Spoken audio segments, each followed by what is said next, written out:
Halo semuanya, selamat datang di sesi penjelasan kita kali ini. Pernah kepikiran nggak gimana caranya kita, orang biasa nih, bisa ngebangun ekonomi lokal yang benar-benar adil dan kuat? Nah, hari ini kita bakal ngebongkar rahasianya lewat ekonomi kooperatif. Bayangin aja, Anda bisa main peran ganda.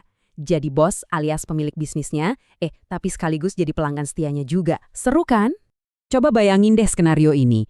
Daripada pusing terus-terusan ngadepin harga pasar yang naik turun gak karuan, gimana kalau Anda punya hak suara di tempat Anda belanja tiap hari? Terdengar kayak mimpi ya, tapi percaya atau enggak, ini tuh beneran ada dan nyata. Inilah kekuatan asli dari model ekonomi kooperatif, atau yang lebih akrab kita panggil, koperasi. Biar nggak bingung, kita bakal bedah tuntas topik ini satu persatu. Mulai dari konsep dasarnya, prinsip dan nilai, terus ke struktur dan tata kelolanya. Habis itu kita bahas soal modal dan sisa hasil usaha, sampai akhirnya gimana sih cara merencanakan bisnis koperasi secara nyata? Yup, langsung kita mulai aja. Oke, kita masuk ke bagian pertama, mengenal konsep dasar koperasi.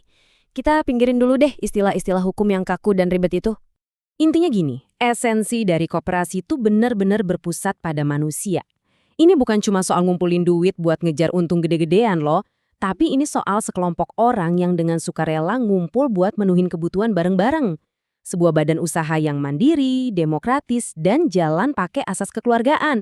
Bisa dibilang, ini tuh gerakan ekonomi dari rakyat dan untuk rakyat yang sesungguhnya. Dan tau nggak bagian paling kerennya? Buat ngebentuk satu koperasi primer, Anda sama sekali nggak butuh ratusan orang atau investor raksasa. Sama sekali nggak, cuma butuh minimal 9 orang aja. Ya, 9 individu dengan satu visi yang sama, yang berani kumpul dan mulai melangkah bareng. Sangat gampang diakses kan? Lanjut ke bagian kedua, prinsip dan nilai koperasi. Nah, di sini Anda mungkin mikir, terus apa bedanya koperasi sama perusahaan biasa? Perbedaan yang paling mencolok itu ada di siapa yang pegang kendali. Kalau di perusahaan korporasi biasa, rumusnya tuh satu saham sama dengan satu suara. Jadi, makin tebel dompet Anda, makin berkuasa Anda. Tapi kalau di koperasi, kekuatan Anda itu murni dihargai sebagai manusia. Satu orang, satu suara. Keputusan diambil berdasarkan partisipasi aktif, bukan dari siapa yang naruh duit paling banyak di meja. Bener-bener adil. Makanya ada ungkapan kalau anggota itu pemilik sekaligus pelanggan. Peran ganda ini unik banget. Anda nggak cuma datang buat belanja, tapi Anda juga ikut punya suara buat nentuin arah bisnisnya. Jadi, tujuan utamanya selalu buat tingkatin ekonomi anggotanya, bikin Anda lebih sejahtera, bukan cuma meres keuntungan sebanyak-banyaknya buat segelintir pemegang saham. Sekarang kita masuk ke bagian ketiga, struktur dan tata kelola. Gimana sih cara Anda sebagai anggota ikutan ngatur organisasi ini? Beda sama perusahaan konvensional, kekuasaan tertinggi di sini bukan di tangan seorang CEO. Melainkan ada di rapat anggota. Iya, rapat yang super demokratis itu. Di forum inilah Anda dan teman-teman kumpul buat milih pengurus, milih pengawas, dan nentuin arah ke depannya. Nanti di bawah pengawasan mereka lah, baru ada tim pengelola profesional yang ngerjain tugas sehari-hari. Kadang suka pada ketukar nih, mana pengurus, mana pengelola. Biar gampang, kita pisahin aja tugasnya. Pengurus itu ibarat kapten kapal. Mereka wajib dipilih dari anggota, tugasnya nentuin visi strategis, dan nantinya dapat bagian dari hasil usaha. Nah, kalau pengelola, mereka ini profesional yang emang disewa buat ngurusin operasional harian, dan mereka dibayar pakai sistem gaji bulanan yang profesional. Simpel kan? Kita beralih ke bagian keempat, modal dan sisa hasil usaha. Ini nih bagian yang biasanya paling ditunggu-tunggu. Kita bakal ngelihat dari mana uangnya berasal dan gimana untungnya dibagiin lagi ke Anda. Karena Anda ini statusnya pemilik, pastinya ada tanggung jawab buat ikut urunan modal dong. Ada yang namanya simpanan pokok, ini semacam uang pendaftaran di awal. Terus ada simpanan wajib, ya hitung-hitung nabung rutin gitulah tiap bulan.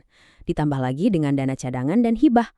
Uang-uang inilah yang bikin koperasi tetap independen dan mandiri. Nggak perlu gampang disetir atau ngandelin utang dari luar. Nah, kalau bisnisnya lagi cuan dan ada surplus, atau yang biasa kita sebut sisa hasil usaha alias SHU, pembagiannya tuh seru banget. Formula matematika ini ngebuktiin kalau semuanya berbalik lagi ke Anda. SHU dihitung dari porsi modal yang disetor, ditambah seberapa sering Anda transaksi di situ. Singkat kata, makin rajin Anda belanja atau pakai jasa koperasi, makin gede juga porsi keuntungan yang Anda bawa pulang. Mantap banget kan?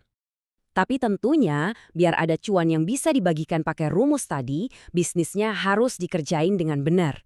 Makanya kita masuk ke bagian kelima, merencanakan bisnis koperasi. Biar bisnisnya nggak cuma tebak-tebakan buah manggis, manajemen biasanya pakai alat bantu kayak bisnis model kanvas. Ada 9 kotak penting yang harus dipikirin matang-matang. Mulai dari nentuin siapa pelanggan utamanya secara spesifik, solusi atau nilai apa yang mau ditawarin, sampai mikirin dari mana sumber pemasukannya dan siapa aja mitranya.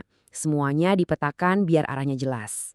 Kita ambil contoh nyata di lapangan aja ya. Anggaplah anggota koperasi Anda itu mayoritas nelayan lokal.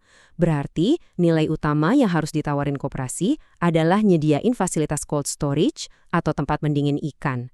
Dengan gitu hasil tangkapan nelayan nggak bakal keburu busuk, mereka nggak rugi, dan bisnis koperasi pun muter terus. Karena emang itu yang dibutuhin banget sama anggotanya.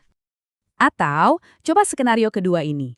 Gimana kalau anggotanya adalah bapak ibu petani di sebuah desa? Koperasi bisa langsung ambil peran penting buat borong pupuk dalam jumlah besar langsung dari pabrik.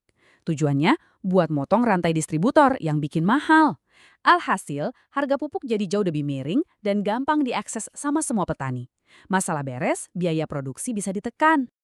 Dari contoh tadi kelihatan kan, dengan menghubungkan aktivitas bisnis secara langsung sama kebutuhan asli warganya, koperasi itu posisinya jauh lebih keren dari sekedar mesin pencari uang. Koperasi benar-benar berkontribusi buat memajukan masyarakat di sekitarnya. Mereka ngebuka lapangan kerja, nyediain akses, dan ngebangun jaring pengaman sosial yang benar-benar kuat untuk satu desa. Nah, setelah ngelihat sendiri Ri, betapa luar biasanya kekuatan kepemilikan bersama yang super demokratis ini, sekarang giliran saya yang nanya ke Anda. Potensi ekonomi apa sih di desa atau lingkungan Anda yang udah siap banget buat diwujudkan bareng-bareng mulai hari ini? Coba dipikir-pikir lagi ya. Terima kasih dan nemenin saya di sesi penjelasan ini. Semoga wawasan tadi bisa jadi percikan semangat buat bikin kolaborasi yang hebat di komunitas Anda. Sampai jumpa!